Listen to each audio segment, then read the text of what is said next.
Bonjour à toutes et à tous et bienvenue ici dans la médiathèque de Crespin. Et oui, une émission un peu spéciale puisque la municipalité a mis en place des mercredis culturels et un samedi où l'heure du conte a sa place.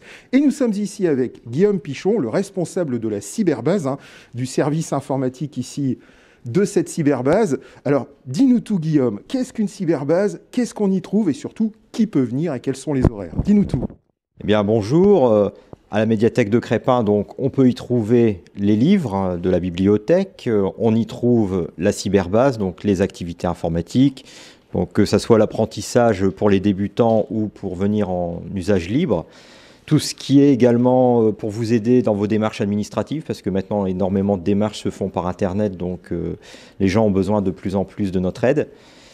On peut également y trouver depuis quelques jours la presse, donc la presse quotidienne Voix du Nord, qui est disponible à consulter sur place.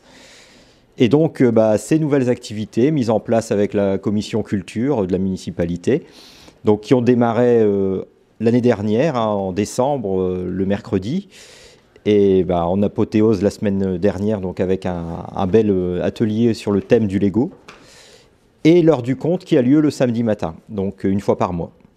Alors dis-nous tout, pour les gens qui voudraient revenir, parce que je sais qu'il y a déjà une clientèle de personnes un peu plus âgées, et les jeunes, parce que vous voyez à côté et derrière nous, il y a beaucoup de bouquins, je sais qu'il y a des bandes dessinées, enfin il y a plein de choses à découvrir.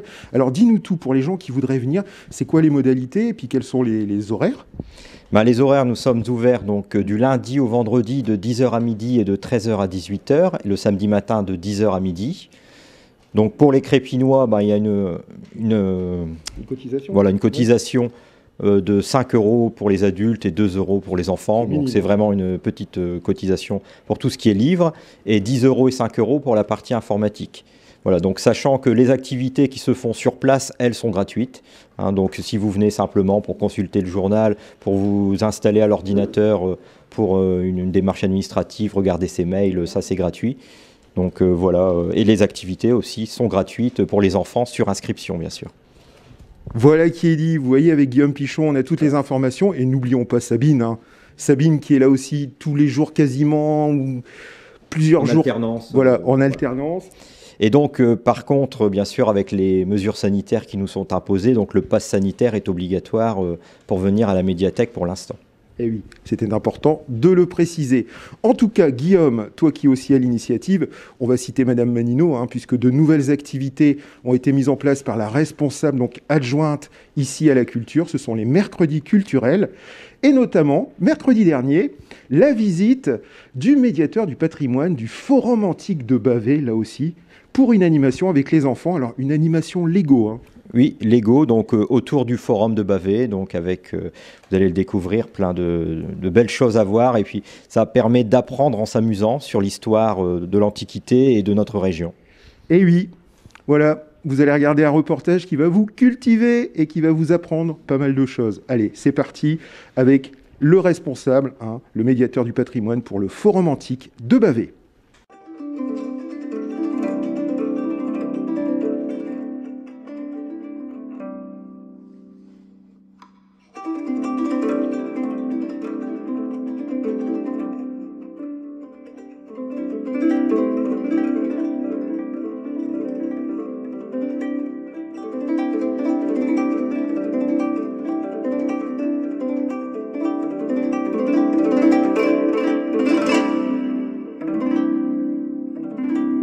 Donc à Bavay, vous avez à la fois aujourd'hui un musée et un site archéologique, puisque sous la ville actuelle de Bavay, vous avez les vestiges de la ville gallo-romaine de Bavay, qui dans l'Antiquité s'appelait Bagacoum. Et les fouilles ont permis de mettre au jour une petite partie de la ville antique, et notamment un ensemble monumental qu'on appelle le Forum. Donc le Forum, dans l'Antiquité, c'est un ensemble qui regroupe les principaux pouvoirs de la cité, les pouvoirs politiques, judiciaires et religieux notamment.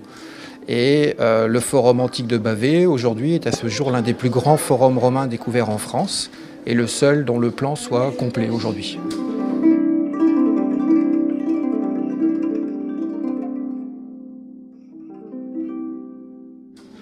Donc aujourd'hui, nous sommes présents à la médiathèque de Crespin dans le cadre d'une activité famille que nous proposons. puisque actuellement le forum antique de Bavay est fermé pour travaux. Nous sommes en train de construire ce qu'on appelle le parcours couvert, qui correspond en fait à une immense toiture qui va protéger toute la partie ouest du forum, ce qu'on appelle le cryptoportique, la galerie semi-enterrée qui faisait le tour de l'aire sacrée du forum.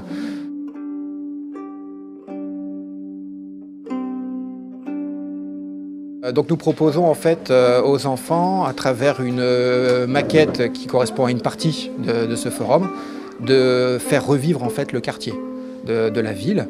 Donc nous avons distribué aux familles des petits tutoriels on va dire de boutiques, de différents moyens de transport qui existaient à l'époque. Donc à l'aide de ces tutoriels, aussi bien enfants, parents et grands-parents, eh bien, reconstituent une petite maquette. Et lorsque tous les groupes auront terminé, on va se rassembler autour de cette grande maquette et on va replacer en fait les différents éléments, histoire de faire revivre en fait ce petit quartier, ce qui est en fait le quartier sud du forum.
Alors tout simplement, nous avons reçu une proposition de la médiathèque départementale du Nord qui nous ont laissé libre choix au niveau des créneaux. Il restait quelques créneaux au niveau des dates.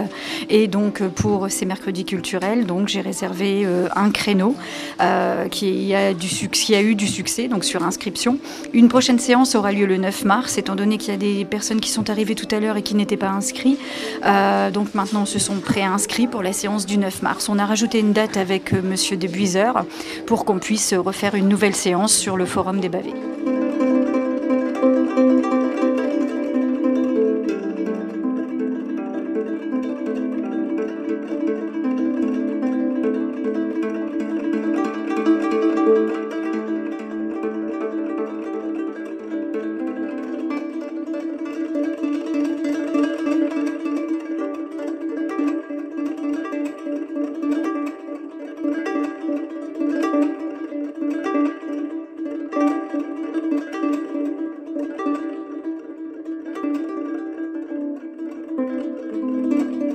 Actuellement, le musée donc, est fermé au public pour travaux et nous réouvrons nos portes à partir du 15 mai prochain, avec notamment le dimanche 15 une immense festivité qui sera gratuite pour les familles, pour tous les publics, et dont le thème est l'architecture.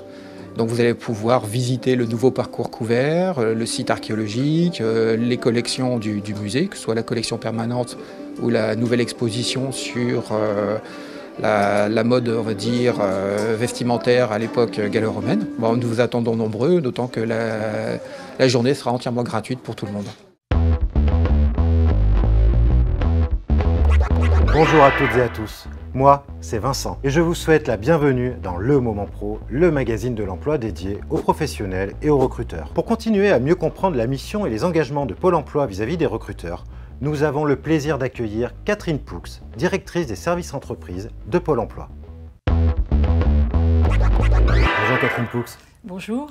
Merci d'avoir accepté notre invitation. Pour commencer, est-ce que vous pouvez nous présenter en quelques mots les grands services de Pôle emploi destinés aux recruteurs? Les missions de Pôle emploi vis-à-vis des entreprises, c'est à la fois être en capacité de recueillir leurs besoins en recrutement, de les accompagner dans ces recrutements en mobilisant différents services et puis bien évidemment de leur proposer les candidats qui vont leur permettre d'assurer effectivement la continuité de l'activité qui est la leur. Quelles sont aujourd'hui les attentes des entreprises? C'est faire connaître leurs besoins en recrutement. La deuxième attente, c'est pouvoir contacter directement des candidats et c'est un service que nous leur proposons. Et puis la troisième attente, parce que recruter n'est pas si simple que cela, c'est pouvoir bénéficier de conseils personnalisés et c'est ce qui nous a amené d'ailleurs effectivement à dédier des conseillers à cette relation avec les entreprises. Et cette approche diffère-t-elle selon la taille de l'entreprise? Il est clair qu'une petite entreprise qui recrute peu souvent pourra avoir besoin effectivement d'un conseil et d'un accompagnement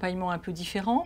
À l'inverse, une grande entreprise ayant des pratiques de recrutement bien installées, mais étant confrontée par exemple à l'ouverture d'un site, va aussi avoir besoin de services un peu spécifiques et peut-être plus massifs. Je pense par exemple à des événements que l'on va pouvoir mettre en place, y compris parfois même sur le territoire national, lorsque ces besoins en recrutement couvrent l'ensemble de la France. Comment on accompagne une entreprise qui rencontre des difficultés à recruter? Alors on peut l'accompagner de différentes façons en fonction de la nature de la difficulté du recrutement.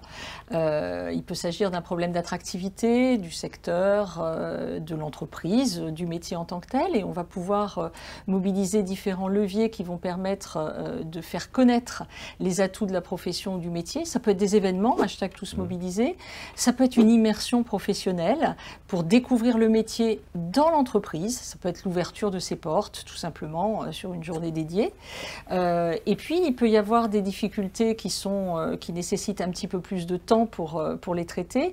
Je pense à des difficultés liées à une absence de compétences sur le territoire. Et donc là, nous allons mobiliser des actions de formation, d'adaptation au poste de travail. Que fait Pôle emploi pour les entreprises aujourd'hui pour faire face à notre actualité compliquée? Dans un premier temps, au moment du confinement, Pôle emploi a agi auprès des entreprises qui avaient besoin de recruter malgré ce confinement et donc en étant attentif effectivement à rechercher les candidats qui pouvaient répondre à ces attentes, nos conseillers étaient là pour maintenir cette possibilité de recruter pendant cette période.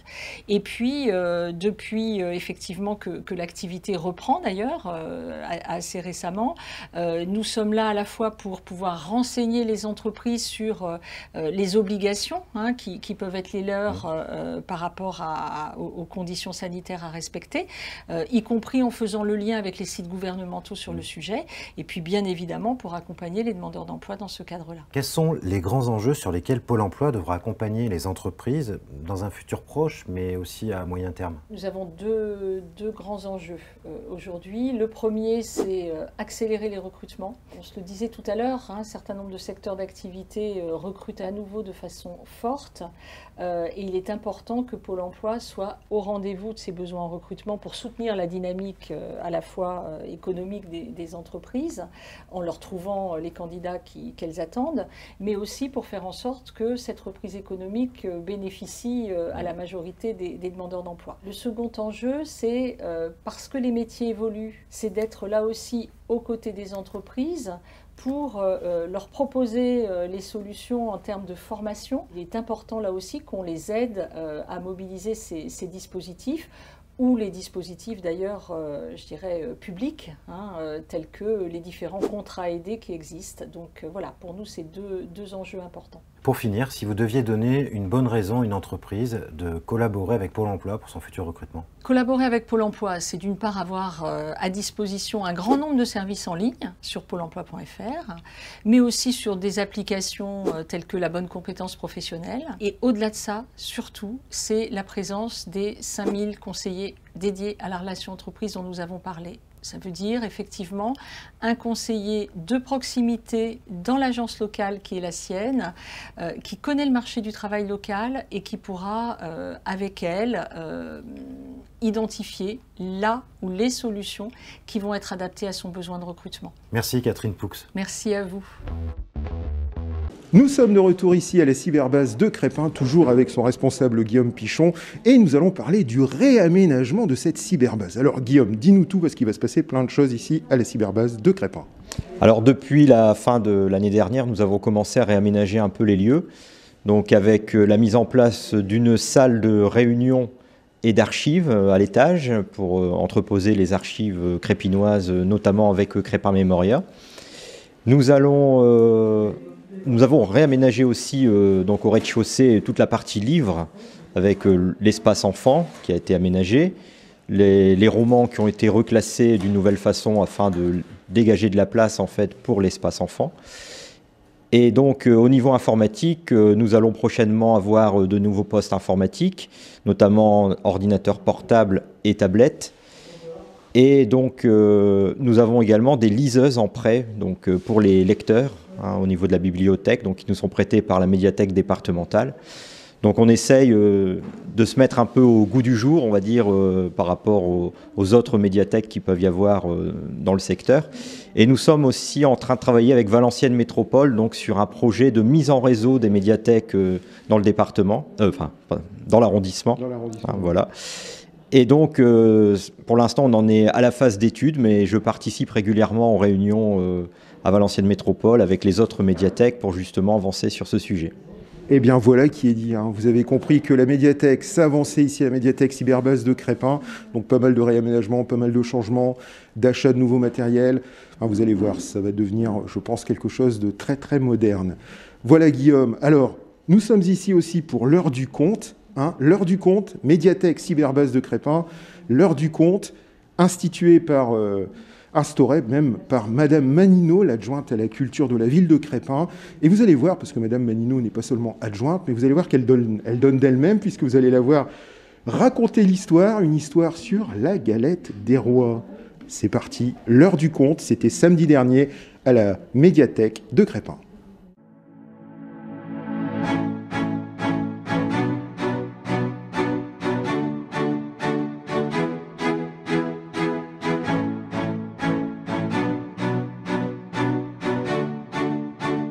Et alors aujourd'hui, au mois de janvier, qu'est-ce qu'on fait au mois de janvier? On mange quoi? Comme gâteau, comme tous les ans, au mois de janvier, on mange quelque chose. La galette des rois. D'accord? Il y a quoi dans les galettes? Il y a des rois, il y a des fèves, il y a des rois et des reines. Oui.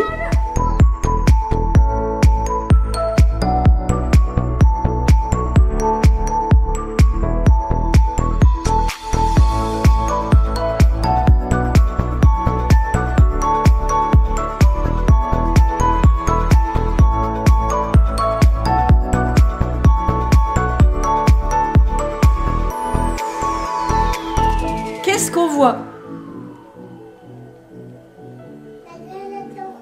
La galette des rois. Le loup. Le loup qui a la couronne, oui. Oui. Alors, il est noté la galette du roi loup. On y va? On fait la lecture? Allez. La galette du roi loup. Alors, cette petite fille, elle s'appelle Juliette. On retient. La petite fille, elle s'appelle Juliette. Comment elle s'appelle la petite fille?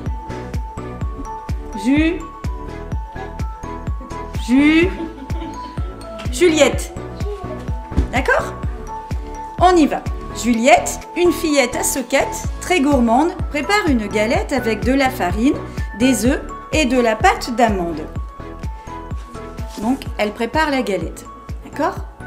Qu'est-ce qu'il faut pour faire la galette? Ils l'ont un petit peu dit dans le texte. Il faut de la farine, des bananes, des pommes. Donc de la farine, des œufs, de la pâte, mais avec ta pâte, tu fais...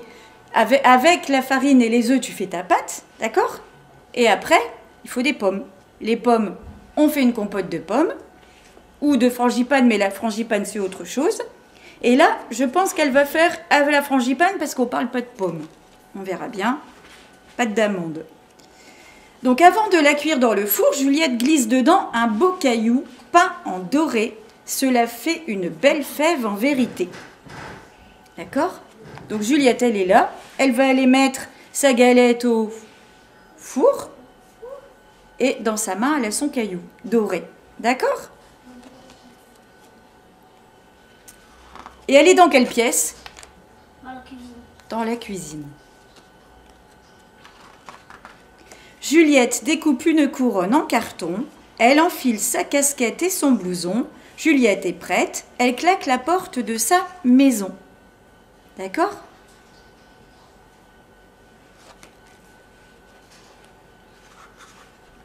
En fredonnant une chanson, Juliette file apporter sa galette à sa copine Nénette, avec qui elle aime bien faire la dînette. Donc là, elle est sortie de la maison. Oui? Elle est où? Elle est dehors. Elle est dehors. Dehors dans la rue. Dans la rue. Mais en traversant le square, elle rencontre le loup. Un loup des villes. Il y a, comme les rats, il y a le rat des villes et le rat des champs. Et là, c'est le loup des villes. Un mâle élevé qui se met en tête de la... De la quoi? De la forêt. Non, qu'est-ce qu'il veut faire le loup avec Juliette? Il veut l'âme. L'histoire du chaperon rouge. De la galette. Non. Qu'est-ce qu'il veut faire le loup à Juliette? Il veut la manger. Il veut la manger. D'accord? On est d'accord? Alors, il y a Juliette. Il y a Juliette, le loup, la galette, et là, c'est des petits des écureuils. Juliette n'est pas bête, elle préfère donner la galette qu'elle a préparée à ce loup affamé. Vite, elle la lui jette et dardard, elle se réfugie derrière un arbre. Donc, elle préfère donner sa galette pour pas que le loup il la mange. D'accord? Le loup est bien heureux de ce gâteau de fête, tout chaud, tout beau. Cela vaut bien une Juliette en soquette. Il se jette dessus comme un goulu, mais le caillou doré, la belle fève est cachée dans la première bouchée. Oula! Il va se passer quelque chose, non? S'il a mangé la pierre, le caillou, on ne sait pas ce qui va se passer. Qu'est-ce qui pourrait se passer? Il pourrait s'étouffer. Le loup, il a peur? Non, c'est pas le loup qui a peur. Qui c'est qui a peur? C'est Juliette. C'est Juliette. D'accord? S'il mange la fève, il va s'étouffer peut-être. Peut-être. On va regarder. Juliette, il va s'envoler. Juliette, elle va s'envoler? Non, mais ça. Le loup s'étrangle, le loup s'étouffe. Il suffoque, il bave. Il roule des yeux blancs, il est mourant. Oh là là. Pas fameux pour un loup, hein? Juliette bondit, elle attrape le loup à bras le corps, elle lui donne des tapes dans le dos, très très fort, jusqu'à ce qu'il crache le caillou. Le loup a eu peur, il a les yeux qui pleurent. Qu'est-ce qu'elle fait, Juliette? Elle tape le dos Ouais, mais pourquoi? Tire ça de ta bouche. pour sortir le caillou de sa gorge. Et qu'est-ce qu'elle fait en sortant le caillou de sa gorge? Elle le sauve. D'accord? Le loup, il est mal le dos là. Ouais. Juliette applaudit. Bravo le loup, tu as eu la fève du premier coup. Juliette lui met la couronne sur la tête. Le loup n'en revient pas. Il est flatté, c'est la première fois qu'il est roi. Alors un loup roi, chapeau, hein. D'accord? D'habitude, le roi des animaux, c'est qui dans la forêt? Enfin, non, le roi des animaux en général, c'est qui? Pas dans la forêt, mais le roi en général. Un film de Walt Disney. Le roi... Non? Le roi... Simba, c'est qui? Il n'y a personne qui connaît Simba. Ça m'étonnerait. Non? Le roi lion, ça vous dit rien? Non. Bon, Ok. Pour fêter ça, il invite aussi Sec, Juliette et sa copine Nénette à partager la galette en avant pour la dînette. Au final, c'est le loup qui invite les copines. Alors du coup, le loup, il est plus méchant, il est devenu gentil. Parce qu'il invite les filles à manger la galette. D'accord? Et c'est fini, du coup. Donc, du coup, il voulait manger Juliette. Au final, il mange la galette et en plus de ça, il invite ses copines. Donc, du coup, il est passé du méchant loup au gentil loup. D'accord?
Et oui, l'heure du compte, hein. N'oubliez pas de venir aux prochaines manifestations ici à la Cyberbase, certes, mais c'est surtout la médiathèque de Crespin. Donc, je dirais un grand remerciement à Guillaume Pichon, le responsable, un remerciement à Sabine, hein, qui est toujours prête ici à la médiathèque à vous recevoir pour faire vos photocopies, pour vous renseigner, et puis aussi pour prendre les inscriptions. Alors n'oubliez pas, médiathèque, Cyberbase de Crespin, une bonne adresse. On se quitte avec les fantastiques images culturelles qui ont été prises dernièrement à Saint-Hébert, qui organisait dans son église une exposition bien particulière avec des tableaux, je crois, des icônes. Enfin, vous allez voir, c'est absolument magnifique. Voici ces quelques images. Et moi, je vous dis à très bientôt sur Crespin Télévision.